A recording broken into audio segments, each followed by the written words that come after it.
in Charlottesville, Virginia. It was one of the flashpoints that set off violent clashes between neo-Nazi groups and anti-fascist counter-protesters back in August.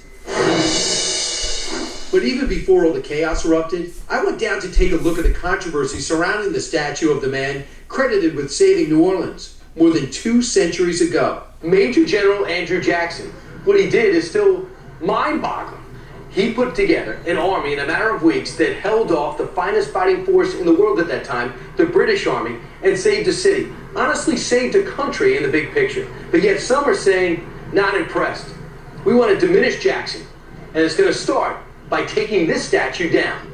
As we approach the 300th year in New Orleans, cannot go forward until we erase that negative past. Malcolm Suber leads a group called Take 'Em Down NOLA.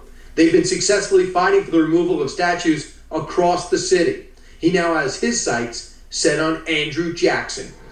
We took down 4 of the Confederate statues that were proposed by Mayor Mitch Landrieu. But our position from the very beginning has been that all monuments to white supremacy, to slaveholding, must be removed from our public square. You don't look at Andrew Jackson as a hero? Andrew Jackson is probably the most hated of the statues that we have in the city. Why? Because Andrew Jackson was not only a slaveholder who held more than 300 Africans in slavery, but he was also the architect of the Trail of Tears, which meant that he was in charge of the murder of more than 10,000 Native people. And for those reasons, we don't think that he needs any veneration whatsoever. Do you think it's proper to put today's values on people from 200 years ago? Of course. I mean, we wouldn't be fighting this fight today if we didn't think it was proper. Your history book would be blank, Malcolm. Slavery, despicable. But the way treatment of Indians in certain cases, indisputably bad. Gotcha. But if you're going to look back on history and try to cleanse it, we'll have no history. We're not cleansing it. We're saying that in public spaces that we control, now, today, we decide what goes on our public spaces. And that is not to be decided by some racists who put it up to venerate white supremacy. You don't see any positive in Andrew Jackson? Not in me. I don't.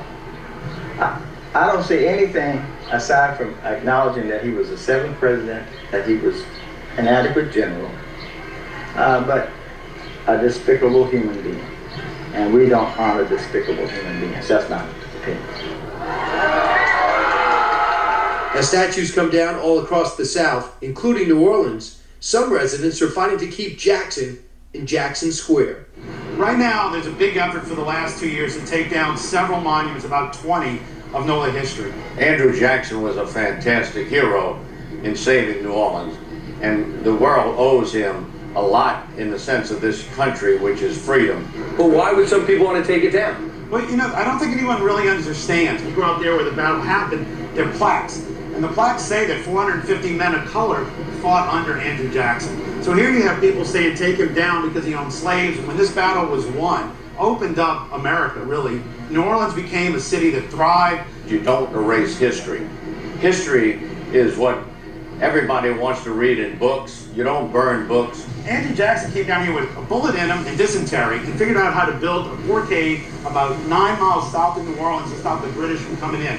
15,000 British soldiers he stopped with a ragtag group of Louisianans. So it's a monument to Louisiana. You put the general on there, but you're really honoring everybody that fought. How did we get to this point? That you have to fight to keep history? Brian, I'd ask the same question, because this is going through 100 years of history. He fought a battle that saved the country, and he's being honored for that in New Orleans, and he's being honored for that in other parts of the country that recognize how important that battle was. As the years go by, we typically forget how important that was in 1815 when he won. But now we want to judge him by what we need today, as opposed to forgetting what he contributed to the country.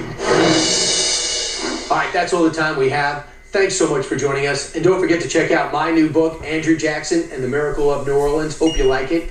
And if you have the chance, do yourself a favor and plan a visit to the Hermitage. You can walk around the very grounds where Andrew Jackson lived and thrived in his remarkable life and learn more about the hero under fire.